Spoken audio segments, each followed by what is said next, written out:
Hello, welcome to the Taylor Law Office blog. Today's video focuses on 50-50 timesharing in Florida.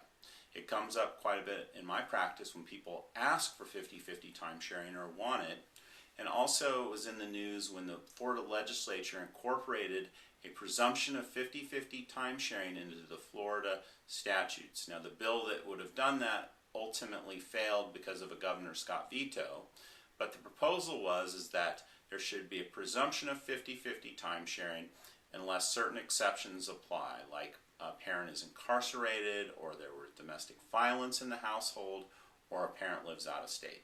Absent that, a parent under the proposed bill would have had to show by clear and convincing evidence that 50-50 timesharing was not in the best interest of the children.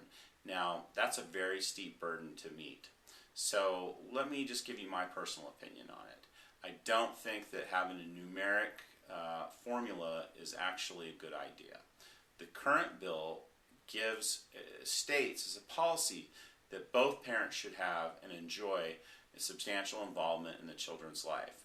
But it doesn't come up with a formula, it doesn't state or articulate a formula about exactly how that should be. Now, in my own personal opinion, I think that a judge who can view the facts, take testimony, appoint a social investigator if necessary, is in a much better position to determine what is in the best interest of the children rather than a legislature who really isn't connected to each individual case. And you really can't dictate a broad policy determination, in my opinion, because families vary so much. So what I see in my practice is that sometimes both parents are substantially involved in the children's life prior to the dissolution of marriage. But in many cases, one parent is doing the majority of the parenting. The other parent may be working hard to build a business or just isn't interested.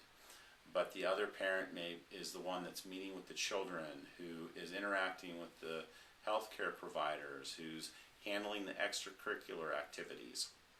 All of these things may be unequal in the relationship. Now, if the other parent seeks 50-50 timesharing, perhaps they're going to change their ways a little bit and make a commitment because of the separation, which is a great idea. Or, more commonly, I'll see a parent push for 50-50 timesharing because they want to reduce their support obligation. The amount of overnights has a huge impact on how much support a parent will pay.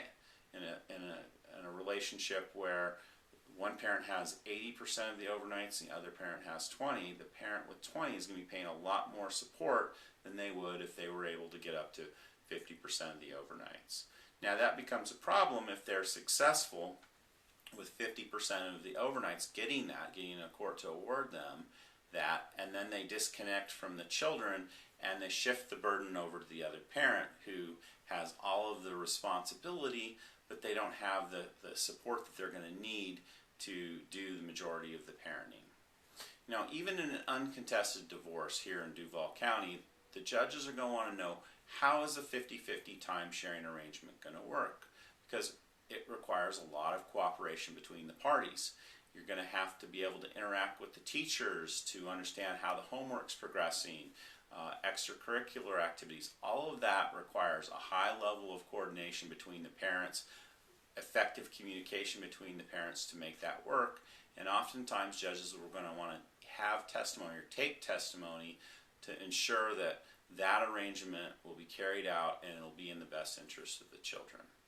Now, if you have questions about 50-50 timesharing, it's a little bit more complex than what I've just discussed here. I'd be happy to discuss it with you. You can reach me at the Taylor Law Office. My telephone number is 904-339-5298.